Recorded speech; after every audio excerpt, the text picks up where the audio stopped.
السلام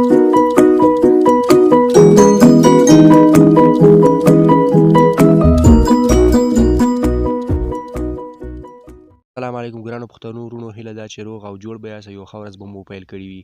ملګرو، نن درته یوې نوې طریقې سره حاضر شوم. هیله ده چې دغه طریقه مو خوښه شي او تاسو هم ګټه ترې واخلئ. ملګرو، طریقه په دې ډول ده چې څنګه کولی شو د نړۍ ټوله نقشه په صفا تصویر سره وګورو. که تاسو هم غواړئ چې دغه د نړۍ نقشه ټوله په صفا تصویر سره وګورئ، نو دغه ویډیو تر پای پورې راسره وګورئ او ملتیا مو وکړئ. ملګرو، که له هر څه نه مخکې تاسو زموږ د یوټیوب چینل نوي سبسکرایب نو زموږ چینل سبسکرایب کړئ او په څنګ کې د ګنټۍ دا نشان هم ووایي چې زموږ ویډیو تر ټولو مخکې تاسو ته ورسیږي. نو زه د ویډیو په طرفه ویډیو شروع کوو. ملګرو، له هر څه نه مخکې به تاسو راشئ او پلی سټور به خلاص کړئ. یو اپلیکیشن ده، هغه به تاسو انسټال کړئ چې د هغه په ذریعه کولی شو چې د نړۍ ټوله نقشه په صفا تصویر سره وګورو. دلته به دوستانو تاسو سرچ کړئ GPS سټلایټ. کله مو چې دا سرچ کړ دوستانو، دا دریم اپلیکیشن ده، دا به تاسو انسټال کړئ. ما انسټال کړی د تاسو هم خپل موبایل کې انسټال کړئ. دا یو ډېر ښکلی او په زړه پورې اپلیکیشن ده دوستانو. دغه له لارې تاسو د نړۍ ټوله نقشه په صفا او ښکلي تصویر سره کتلی شئ. نو را به شئ، کله مو چې دا اپلیکیشن انسټال کړ بیا به اپلیکیشن خلاص کړئ.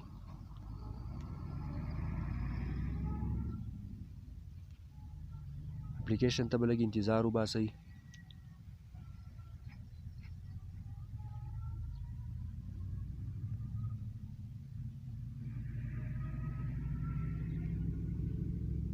دې ته به دوستانو لږ انتظار کوئ تر څو چې دا راوړي.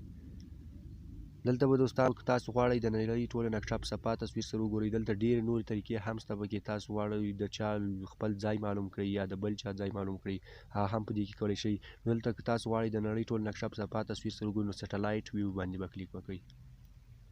کله مو چې په دې باندې کلیک وکړ، نو دلته تاسو چې په کوم ځای کې خپل لوکیشن خلاص وي، نو هغه ځای به لومړی تاسو ته راوړي. دا دوستانو وګورئ، زه په دې ځای کې اوس حاضر یم. دا کتلی شئ، دا ډېر په ښکلي او صفا تصویر سره دا ښیي. دوستانو تاسو ګورئ ټول کورونه هر څه پکې لیدل کېږي.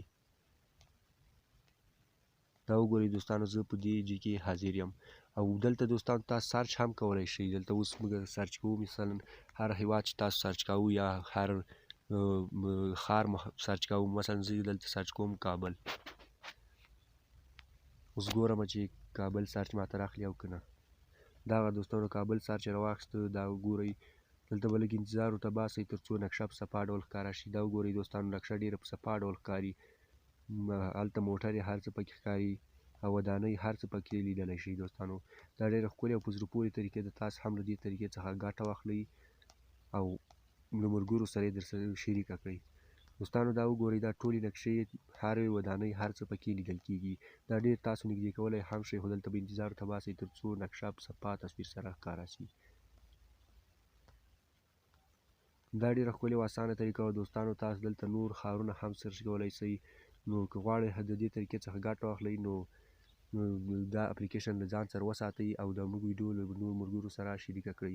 تر بلې ویډیو چې زه تاسو درانه حضور ته حاضرېږم، تاسو په پاک زړه سپارم. هیله ده چې زموږ ویډیو مو خوښه شوي. مننه ملګرو، ښه وخت ولرئ. ښې